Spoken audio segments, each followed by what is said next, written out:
And I will share my, just 1 second, I'll share my slides.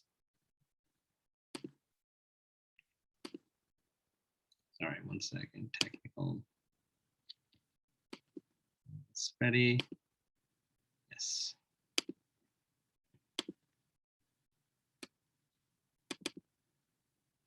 We'd like to start this presentation with land acknowledgement. We acknowledge that we are on the ancestral lands of the Piscataway Conoy tribe, the rightful past, present, and future inhabitants of this land. We further acknowledge that this county, this state, this country were built with the stolen labor of enslaved African people. While land acknowledgements are only the beginning, we seek to center our racial justice in our organizing. Before we get started, I'd also like to go over some community expectations. We understand that these conversations can be difficult and tense, but we ask that people are respectful of each other in comments and in the chat. We reserve the right to mute or remove participants for interrupting speakers or disruptive behavior. Harassment and hate speech of any kind will result in immediate removal from this event. So thank you so much. And without further ado, I will throw it over to our master of ceremony, the candidate herself, Brandy Brooks. Thanks so much, Frankie, and thank you to all of you for joining us for this conversation.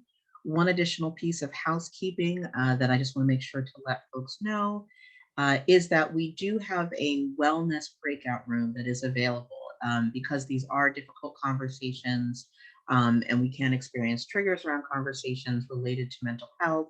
If you need to step away for a moment from the conversation and want to receive some support or any connections to resources from a staff member, you can do that by joining our wellness room, which you can access by clicking on breakout rooms. You might have to find those under the place where it says more and 3 dots, and then you'll see a list for breakout rooms. And you can step into the wellness room and a staff member will be keeping an eye on the wellness room to just be able to join people there and to check in on any needs or connections to support that they may have. And with that, again, I'm really glad to have us here for this conversation. I'm really excited about having our group of panelists with us. And this is a deeply personal conversation for me as well. Just to make sure that I introduce myself to everyone, my name is Brandy Brooks. I use she, her pronouns. I live in Kensington. I do a lot of organizing work around racial and environmental justice, and I am a candidate for Montgomery County Council at-Large. I am also someone who has dealt with chronic depression for most of my life since I was a young child. And that's one of the reasons why this is a deeply personal conversation for me, is because I've experienced both the struggle of dealing with mental health and wellness, and also a lot of the stigma around having conversations about mental health and wellness throughout most of my life. And just to share a little bit more in detail, I probably started experiencing symptoms of depression sometime between when I was 8 and 10 years old for the first time. And we often don't think about depression and other mental health issues really as they relate to young children. But that was actually when I began experiencing depression. And the first time that I made any kind of attempt to end my life was when I was 11. And it was actually, I was at an after-school program. I had been having a really hard time. I happened to have, I think some Advil in a bag of mine. And I went to a place in a hallway where I was attempting to take multiple pills beyond what was prescribed. A counselor found me before I could do that and asked me what was going on. And kind of took me aside and then called my mom to come and get me. And one of the key things that I remember about that experience was it was really interesting now as I reflect on the reactions of the adults around me when they encountered a young student in elementary school who was experiencing suicidal ideation. There was a lot of concern, there was a lot of fear. I think there was a lot of anger around the idea that I would be thinking about ending my life.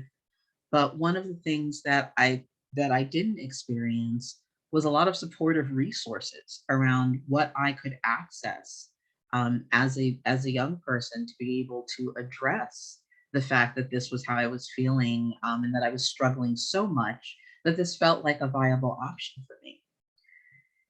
And as I think about that, I realized that adults then, much as adults now, don't really know how to talk about mental health with children and youth because we don't really know how to talk about it for ourselves. We don't really know how to have open conversations about our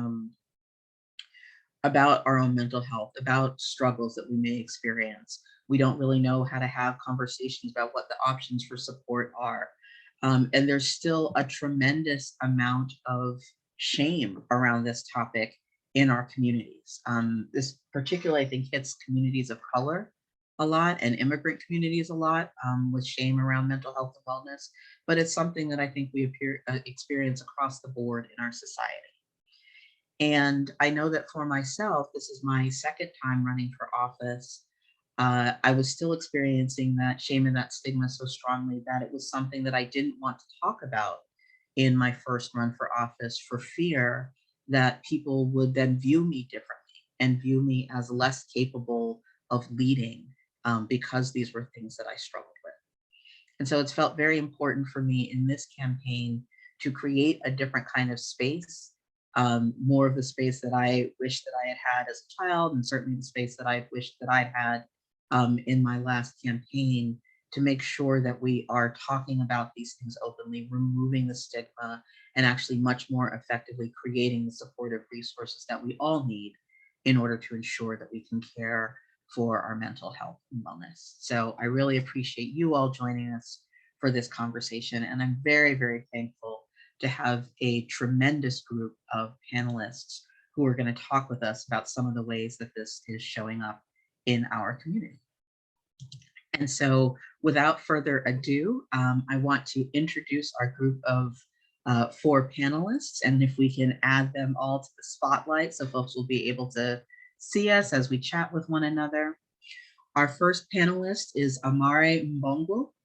Amare is a senior at Einstein High School and a member of the Einstein Black Students Union. Next, we have Vunathi Ankam, a senior at Northwest High School and president of Northwest's School Mental Health Club. Zuli Pineda is a paraeducator at Northwood High School and a regular activist around youth and adult issues in our community. And then finally, Chris Wilhelm is an English as a second or other language teacher, also at Northwest High School, and a fellow political organizer and former candidate with me. So Amare, Nathi, Zuli, Chris, thank you so much for being here. And I'd love to give each one of you an opportunity just to introduce yourself, share your pronouns, and to say a little bit more about why this conversation feels important to you for us to be having within our community. And I will start with Amare, if that's okay. Hi, everyone. My name is Amare Mbongo, and I use she, her pronouns. And for me, just being especially a student in MCPS for 12 years, there's been a lot of times where I know myself and my peers have really struggled to find the resources to support our mental health in the school building. And I think the pandemic has only heightened the lack of resources that we have in our county. And I think that because of the pandemic, because of the pandemic, I think now more than ever, we really are starting to see our students really struggle in the classroom, like including myself also. So I think now we really need to start trying to make those changes to help the future for students. Thanks so much, Amare. And Vunathi, if you would introduce yourself. Yeah, hi everyone. My name is Vunathi Akim. I use she, her pronouns, and I'm a senior at Northwest High School. I've had the opportunity to kind of like listen to my school's administration and counselors and teachers, as well as like students, about their experiences regarding mental health in schools, like over the past year. Kind of echoing off of what Amare said, the pandemic really brought to light this ongoing mental health crisis. And it's become really difficult from what I've seen for schools to kind of address it because of how overwhelmed counselors and teachers and school psychologists have been. And mental health in schools is just something I'm really passionate about addressing because of how much I've seen people struggle over the course of the last year, and how friends and family have just found it really hard to open up to people who are already overwhelmed about their struggles as well. So all in all, it feels like we're struggling to find our resources. So thank you all for being here to have this conversation. Thank you so much, Winathy. Zuli. Hi, my name is Zuli Panetta. My pronouns are she, her, hers. I work at Northwood High School as a paraeducator, and I'm here because I believe that mental health is important in addressing larger systemic issues that have always been at play, but have been exacerbated since the pandemic. Because I believe, with addressing mental health, you really take a moment to, self-reflect and take a moment to, look at your lives and your community and the lives of those around you. And you really, again, get to see, question what's at play and question these systems that have brought us to this point. And I'm very happy to talk about that with you all here today. Thank you for coming. Thank you so much, Zuli. Chris? Hi, everybody. So again, I'm an ESOL teacher at Northwood High School, and student mental health is really important to me because my students are human beings who I love and care for and interact with every day. They're some of the people that I see most often in my life. And I think that the mental health of everyone in our school buildings is incredibly important. And it's a microcosm of the mental health struggles that I think a lot of people are dealing with in our society as a whole. So I'm really excited that I'm hopeful about the fact that we're now talking about mental health more and there's more awareness, but I'm also deeply frustrated that there hasn't been a subsequent investment in the resources that we need to actually address the mental health needs of our culture, of our society. So I'm excited to have this conversation and try to push that forward. Great, thank you all so much. And so what we're going to be doing for the next bit of time is that I've got a few questions that I want to be able to ask the panelists about what we're seeing in terms of mental health in MCPS. We want to also hold some space. One of our key goals for this, we want to make sure that this is a student-centered forum where students really have the opportunity, first and foremost, to share their experiences and talk about the kind of supports that they want to see within the school system and beyond, to make sure that we're supporting student mental health and wellness. And then we'll have an opportunity as well for folks in the audience. If you have questions for me or questions for our panelists, then we'll go and we'll make sure that we have some time for that before we close. And, I think panelists, I just kind of want to encourage us. I'm going to ask some prompting questions, but I also want this to be a conversation that we can have with each other. So if you're hearing things that someone else is saying that really sparks something for you that you want to talk more about, please feel free. Please feel free to respond to each other as well as to me. And so I think the first question that I want to ask as we open is really, what are you all currently seeing right now within our school system in terms of what the mental health needs and struggles for students and also for other stakeholders in the school system are looking like? And what's the kind of support that folks are asking for in terms of getting to a place of mental health and wellness? So anyone can begin. What are you seeing?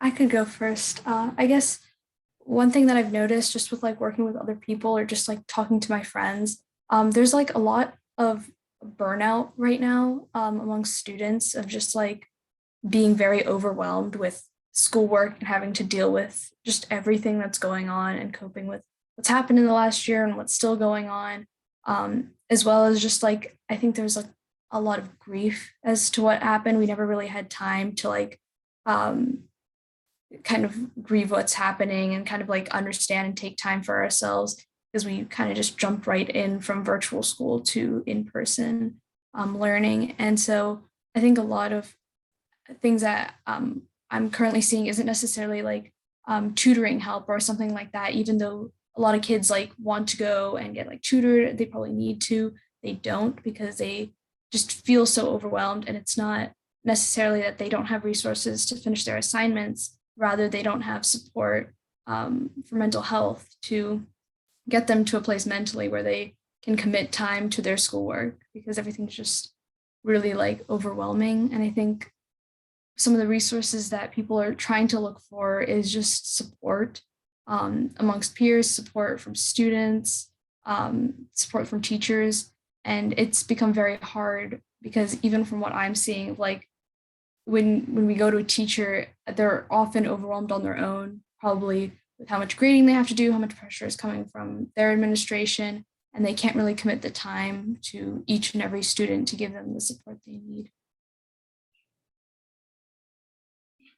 Yeah, I really just wanted to second everything you just said. Also, I think also coming back from the pandemic, a lot of students had to pick up jobs to support their families, and that on top of, like no break in between school and everything, and that there wasn't really a smooth transition into rehabilitating students into going into school for 8 hours a day, and then sports, and then work, and then homework on top of that. There is no like space for us to get back in that movement again.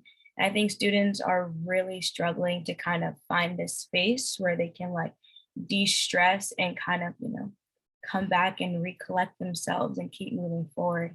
And unfortunately, at a lot of schools, a lot of teachers are dealing with the same thing. And I feel like a lot of people are running out of capacity to kind of have that, or to give each other that space, unfortunately.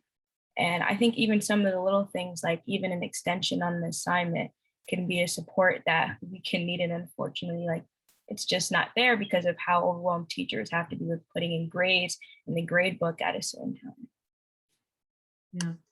And Vanathi and Amari, if I could ask a follow-up question, I mean, how is this impacting the way that students are able to show up in the classroom, show up, just within the school with one another, or with teachers or other educators and administrators throughout the school day and the school year?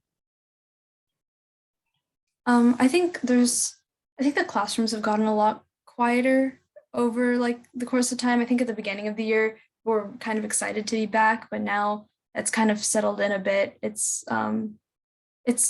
you kind of don't see people going out as much and participating in clubs. There's not a lot of like people aren't really present anymore. People are trying to like distract themselves. I think like a lot of people kind of use like their phones as like social barriers. They're keeping themselves from socializing, because we've spent so long just not socializing. Those social skills, like picking those up again, are pretty hard. I'm sure like everyone can relate to that. And I think being pushed into a school environment as quickly, like Amari said, without time to kind of rehabilitate, has caused us just to like not be able to like communicate anymore properly. We don't have the energy anymore to like understand where we are socially. And so that's, I think, been really difficult for people.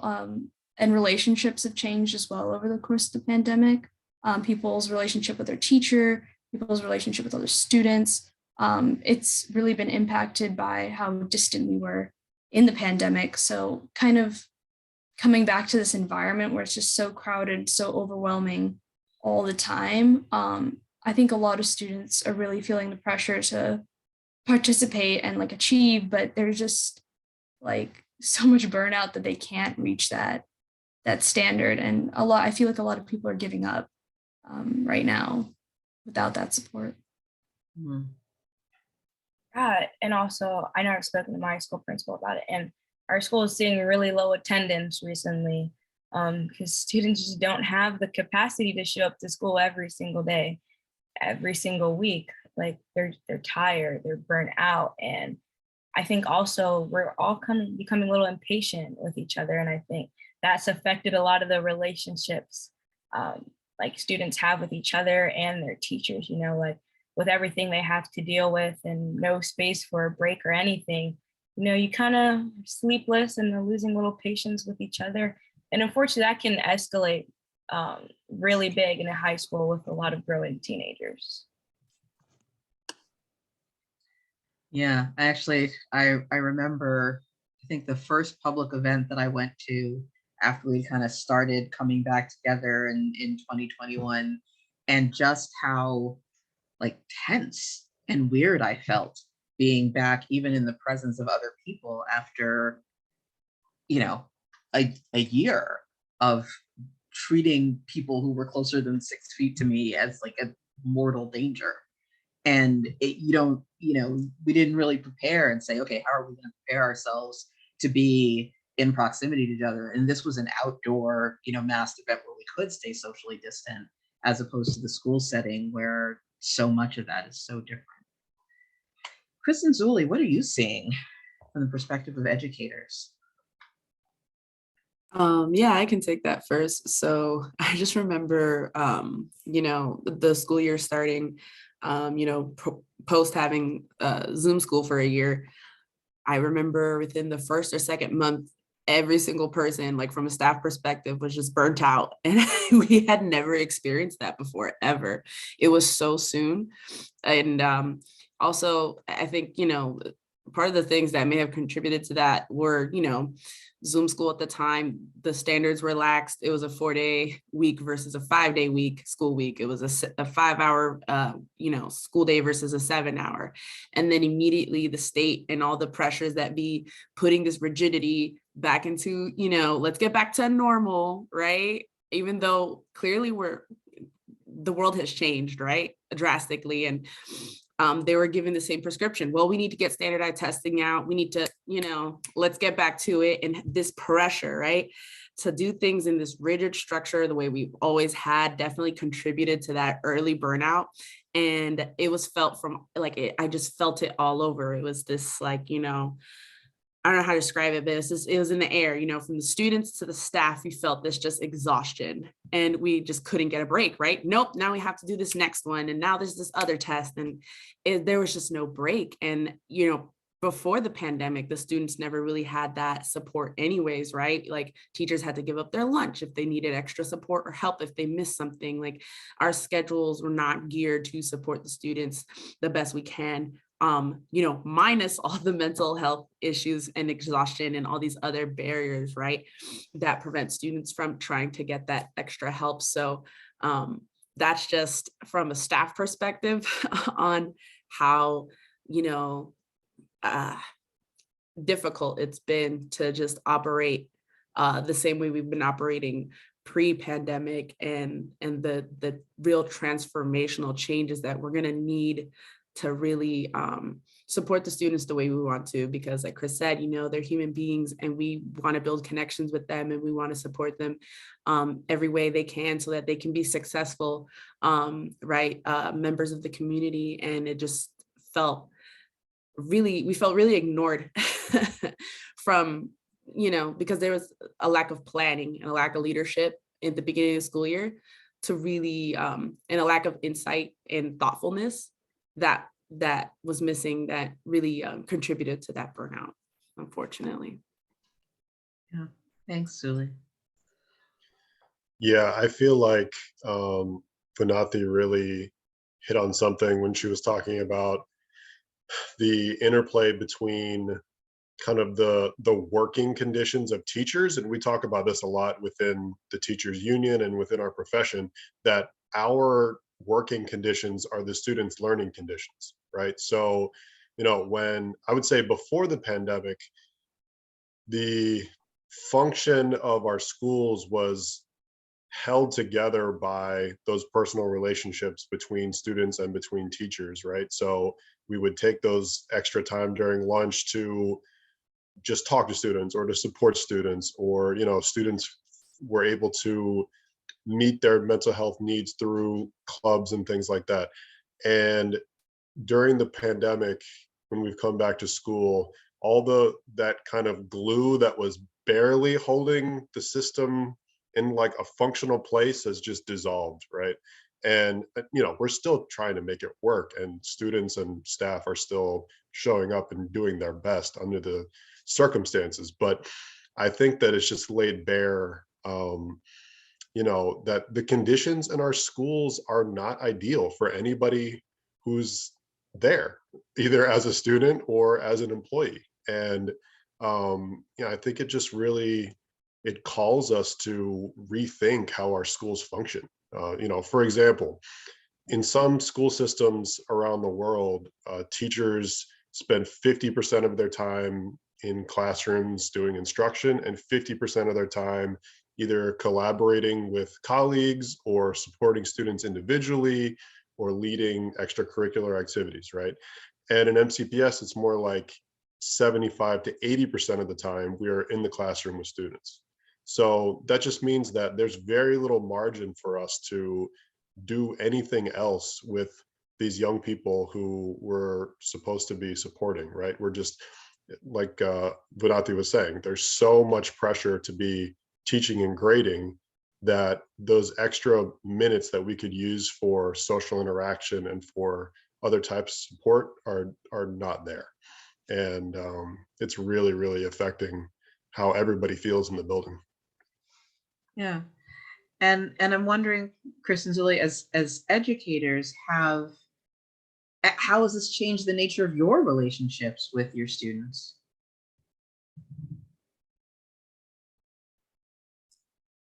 I always want my students to feel like they can reach out to me and communicate to me whenever they have some kind of problem or issue.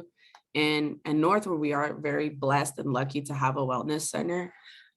Because prior to Northwood, I was actually working at another school with more intense needs kids. It was a very small alternative school, and they had so many wraparound services. They had therapists for every student. They had art therapy, music therapy. They had it was amazing, and the cost per student obviously is a lot higher. But that's one of the many reasons why when I did decide to go to another school, I went to Northwood, because they had that support of a wellness center. Because it's so hard to play teacher and then also play put on another hat and do something we're not qualified for, which is be therapy, right? But because they're very when you have 30 plus students in a classroom and you have 2 or 3 who are depressed and clearly not engaged with the material of the lesson, where does that 20%, as Chris said, leave us to really address these needs of the students, to get them back to where they need to be, to get them back on track, so that they can be successful, so they can turn in assignments and build those connections. So I know from out of the 20 some high schools that we have, only 4 of them have a wellness center. And I use it. I refer our students there, and I always encourage them, and I'm very open about mental health as well. Same as you, Brandy, I have no shame. Like I say, seasonal depression is a real thing. It's something I've gone through, and I just try to, do my best to connect with them and talk with them, because, in that moment in time, if they're not ready to do work, I don't push, because their mental health definitely comes first. I want you to be ready to be your best self, to be the student that I know you can be, to achieve success. And if, their mental health is in disarray and they're not there, pushing just exacerbates that issue. So that's the way I approach things. But from a systemic way of how everyone does that, it's difficult, and it's difficult to get those moments to talk to your coworkers, hey, have you taken a moment to reflect and really ensure that your students are where they need to be mentally before you kind of push. Because I know we have that stress, right, like you said, from grading and testing, but at the end of the day, you're not going to get the results that we all want out of our students if they're not supported with their mental health needs first.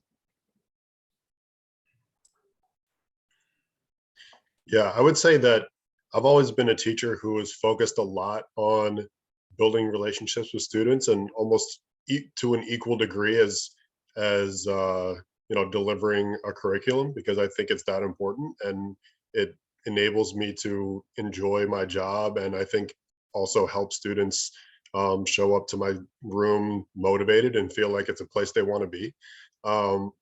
And so for me, that hasn't changed. Like, I still feel that I'm developing good relationships with my students.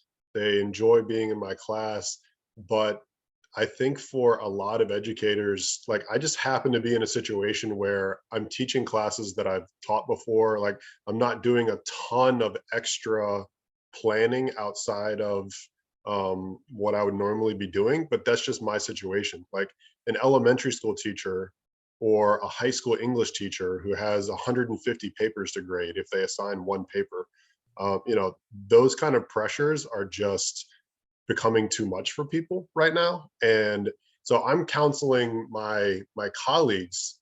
I think this is where things have really changed, is that a lot of teachers in those situations would have just in the past like sucked it up and done hours and hours of grading at home and sacrificed their time with their families, and just done what they needed to do to meet these crazy expectations. And now, because people are just so exhausted and under so much pressure, they're either attempting to do that and they're just miserable and they're really struggling, or they are recognizing that those expectations are not reasonable, and they need to, and this is what I'm counseling to my colleagues, like, you need to set reasonable expectations for yourself so that you can show up in your classroom and be a positive, and have positive interactions with your students. If you're exhausted and frustrated with your job, you're not going to enjoy it, and the students are not going to enjoy being in your classroom. So it's unfortunate that we are being put in that situation where we're really having to intentionally to decide, like, no, we can't meet these expectations the way that they used to be. And I think that, the school system just has to kind of absorb that information and adapt and recognize that students and teachers need to have more time, more support, and different expectations for things to work correctly. Because right now, people are just trying to like figure things out on an individual basis, and it's not healthy.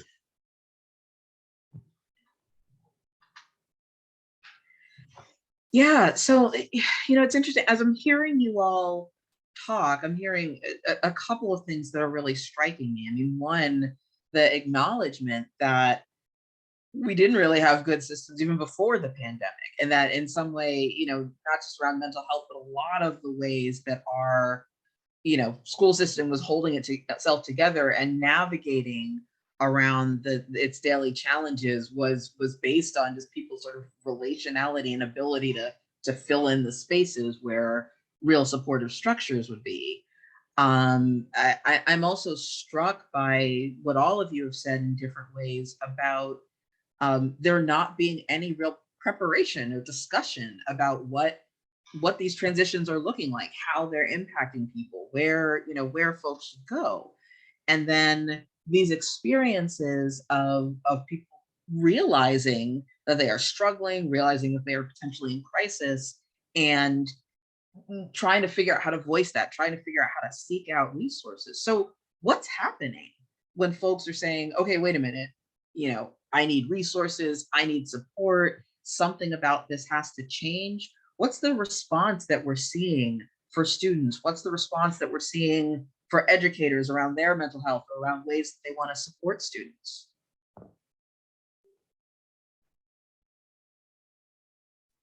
I can kind of take this first. I know a lot of the times, like, students are really reluctant to reach out to their counselors about things other than like their education, like how that should work, or their education pathway. I'm reaching out to counselors on mental health.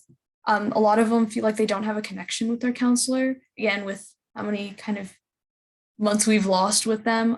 And so a lot of the times, especially with freshmen and sophomores in high school, I don't know about other grades, but I know a lot of those kids are really struggling to find connections with their counselors and, reach out to this stranger essentially about their mental health, and they're worried about, what the rules are. I think one of the things the mental health in my club was trying to do was to make sure people knew about confidentiality rules and exactly how they work. A lot of the time, students just don't know what they can tell to their counselor. They don't know what resources are out there. When I did talk to the counselors and administration at my school, a lot of them were telling about these really like great resources, but the way that they were presenting them to students, it wasn't like an efficient line of communication. That felt really crucial to have that communication line, and it just wasn't working. Most of the resources that they had that could help students weren't able to see them. And administration was finding it really hard to find a place where students could find these resources and use them. And students were really reluctant to look into it because, in a place where you kind of feel lost and you've kind of given up, whether that's student or teacher, it's hard to bring yourself to ask for help, and to have those resources in a place where it's harder to find makes it especially hard for students to actually like go and take kind of initiative at this point where you already feel really low. So I think that's kind of like the gap that's there between like resources that can help and students that need it, that I've seen in my school. Got it. Go for it, Amari. Yeah, I'd love to hear from you. I was going to say very similarly at my school, administration created a wellness center for students to go to, that if they ever feel overwhelmed in the classroom, that they can just go to. However, I didn't even know about this wellness center till a week ago. And a lot of the student body actually doesn't know about it. And the wellness center is locked also. So you have to find an administrator, a staff member, to open it for you. And then a staff member also needs to be in there at the same time. So if you're trying to distress from the class, having a staff member kind of watch over you can be a little like overwhelming to how you're already feeling. And I think a lot of times when I've tried to have conversations with administration and just with counseling about student mental health and just the access to things like the in-school psychologist that we have that a lot of students don't know about, it's a matter of capacity. Like they don't have the time to have conversations about that, unfortunately, whether for counseling, dealing with scheduling. A lot of students, the pandemic affected the way that their grades are, and they're trying to make sure all students can graduate, and then counseling, dealing with COVID restrictions and the ever-changing mandates that come out like every other day. So there's no capacity, unfortunately, for a lot of the school leaders to have conversations and give students knowledge about these resources. And when they do, sometimes it's a little too late. Sometimes the damage has already been done for some students, unfortunately. And it's a problem, like she was saying, like of communication, that there's just no way to communicate effectively with students about what options they have if they need help. Yeah. Amari, how did you even find out that there was a wellness center at your school? I was having a meeting with administration, and we try to have monthly meetings because I'm my school's SJ president. And I was telling them about the attendance. We were talking about the attendance problem. And I was saying, well, like students are burnt out and overwhelmed. And they're like, oh, well, we have a wellness center where students that we've been building, and there's couches and tea in there, and students can just go if they don't feel comfortable. Like if they're overwhelmed in class, they can literally just get up and say, I want to go to the wellness center, and the teacher's not supposed to ask questions. And I had no clue about this. I didn't even know where it is because it's literally hidden in the hallway.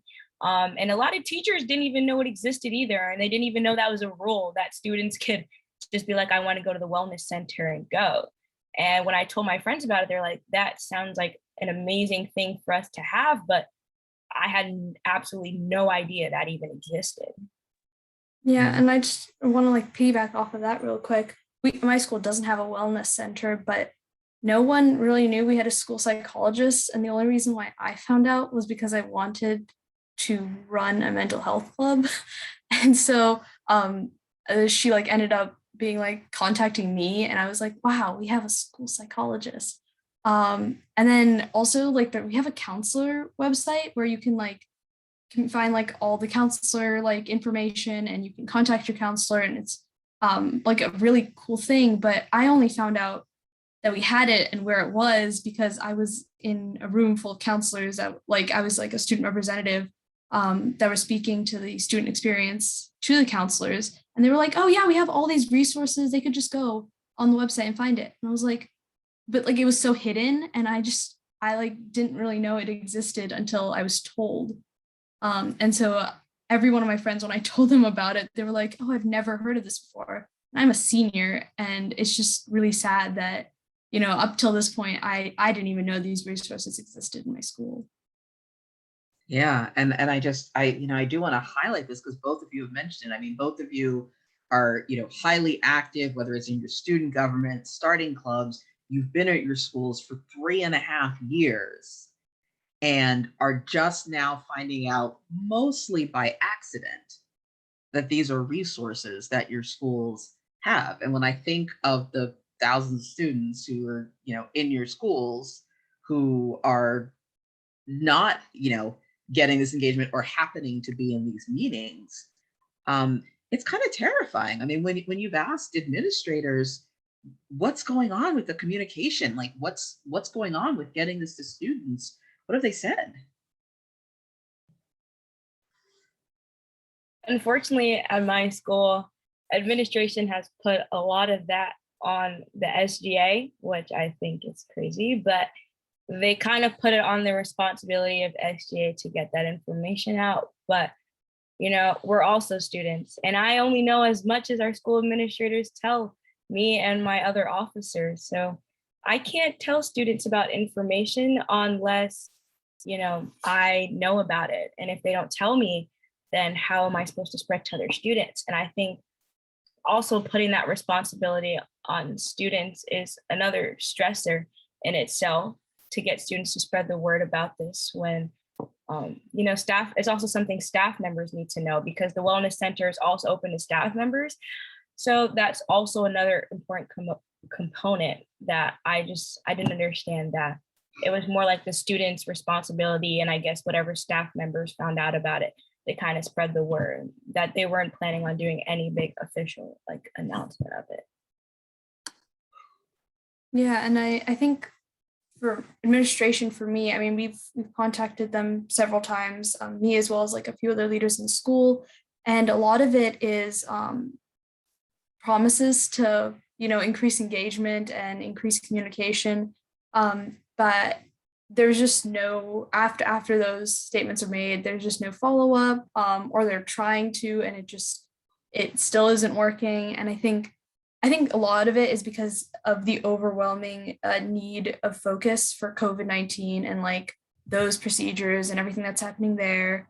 And I think the mental health crisis in schools is just being heavily neglected, because there's just a public health crisis that's going on, of physical health, that just mental health is kind of taking a side on the school's kind of agenda.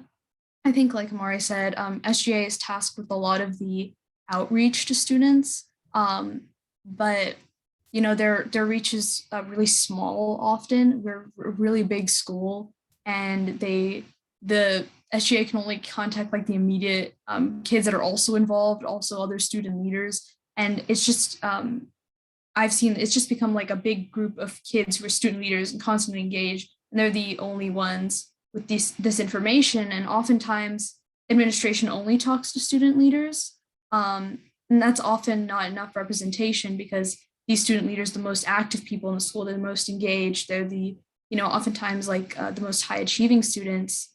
And then you kind of walk out of that group and you realize like everyone else is still struggling.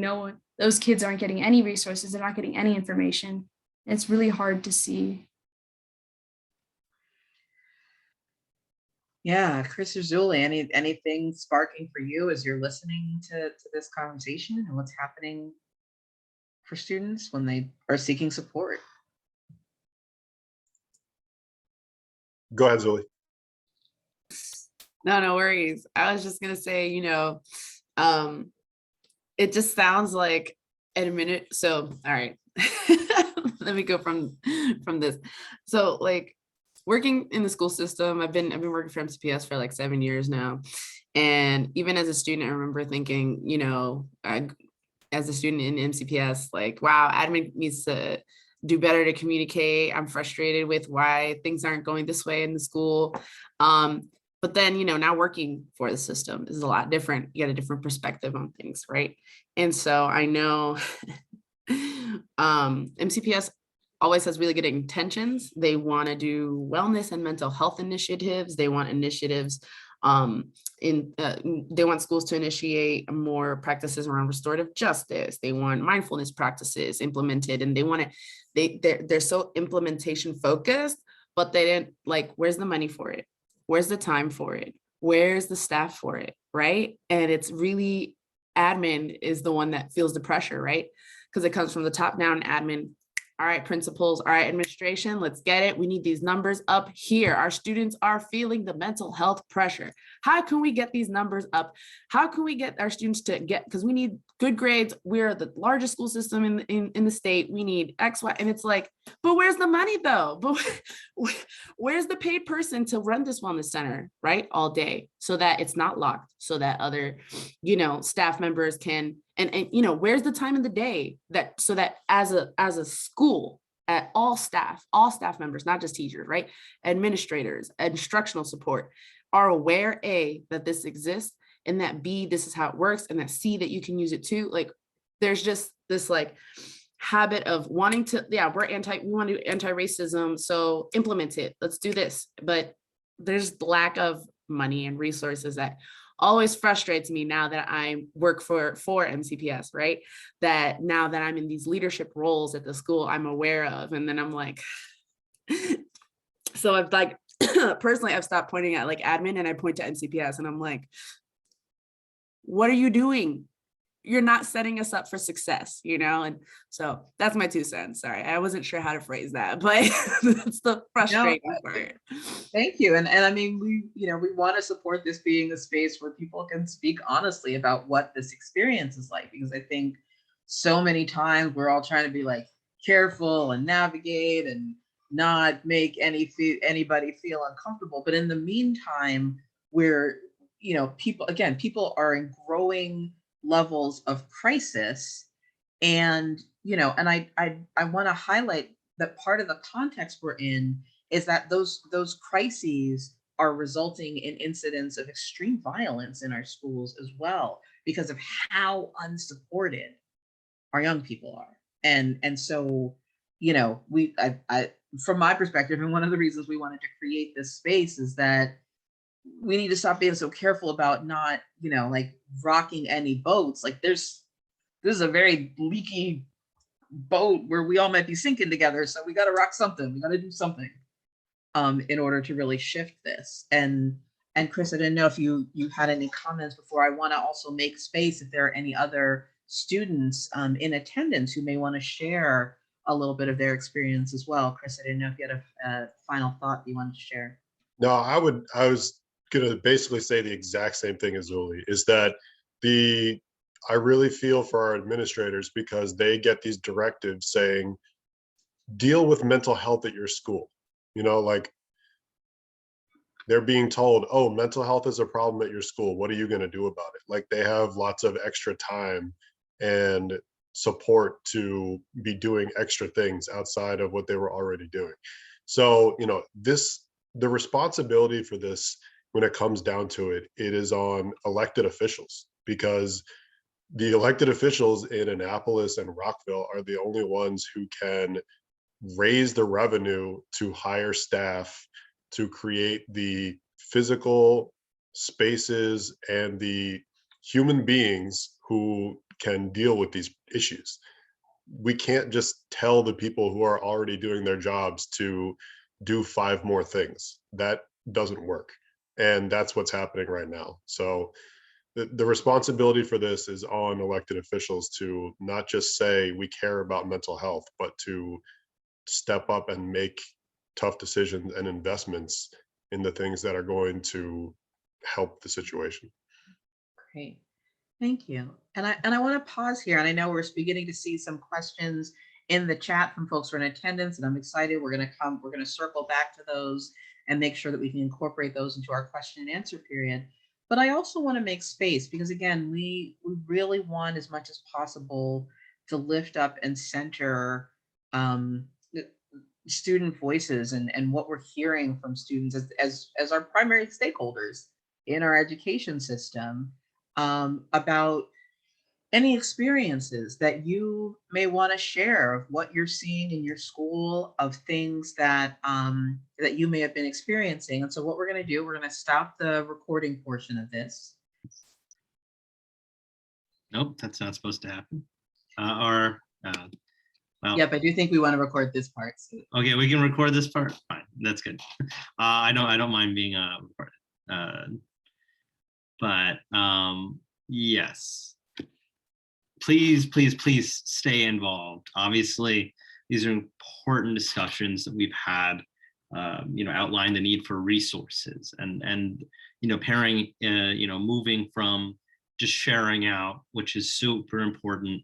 And I want to thank all the students once again who shared. I want to thank Chris and Zuli, everyone who shared their experiences on this call. Incredibly moving. And this work needs to help ground us in the action that we take as a campaign and beyond the campaign.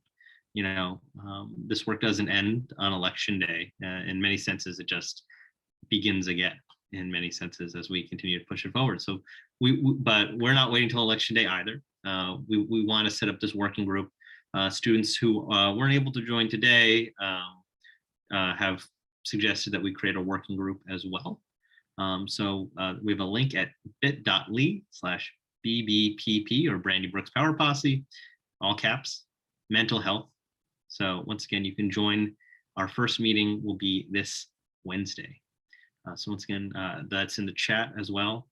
But we really want to keep engaging students about how we can get these supports that we need and how we can push forward those issues, we talked about SROs, keeping them out of our schools, and the importance of, centering student voices, because that's not what we're hearing right now in so many of these conversations. So we want to help students get organized and help advise this campaign on how best we center student voices in moving forward the work.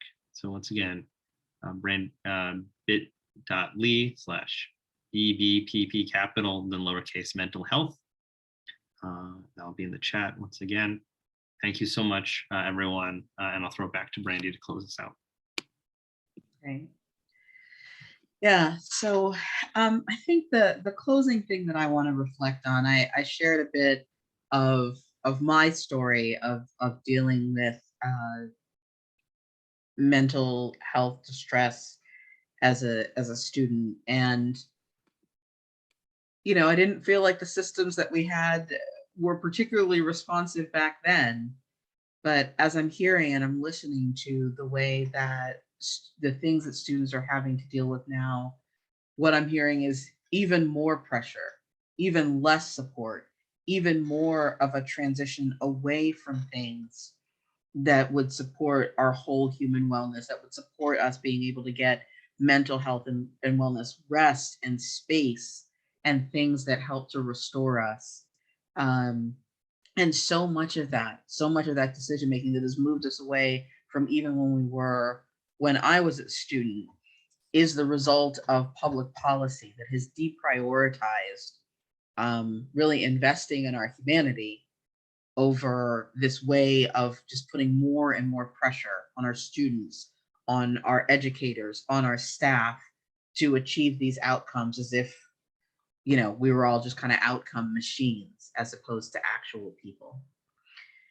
And so I think the final thing that I want to close with is that in order for us to make the kind of changes that will shift us actually to a place that maybe in some cases we've never been, where the way that our education system works actually supports real learning, real growth, and real health, it's going to require us to do a lot of organizing around policy changes, around structural changes, around resource shifts that we need in order to make sure that all of the stakeholders in our school system are getting the things that we need and that we deserve.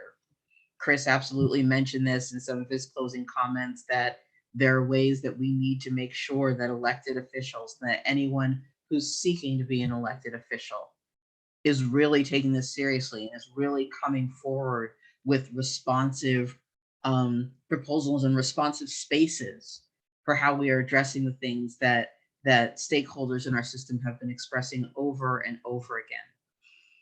And I do want to remind us, as we're coming up on our primary elections, which will be taking place at the end of June, June 28th of this year, that this is one of those opportunities to hold people who are seeking elected office, and I include myself in this as a candidate for county council at large, accountable to actually having to be responsive and to take this issue seriously. So again, I want to acknowledge this has been a hard conversation and deeply appreciate the ways that folks have shown up and stuck with it so that we could have this space together. And we are looking forward to doing that continued organizing with you so that, again, we can have a system that really supports and values our humanity and our health in a radically different way. Deep thanks to Amare, Vunathi, Zuli, and Chris for your participation as panelists. It was absolutely wonderful to have you. I also want to say a big thanks to our student organizing team, which included Mauro, and to my staff who've helped support this event. And lastly, thank you to all of you for joining us in this conversation. We look forward to connecting with you more, and we hope you have a really good evening.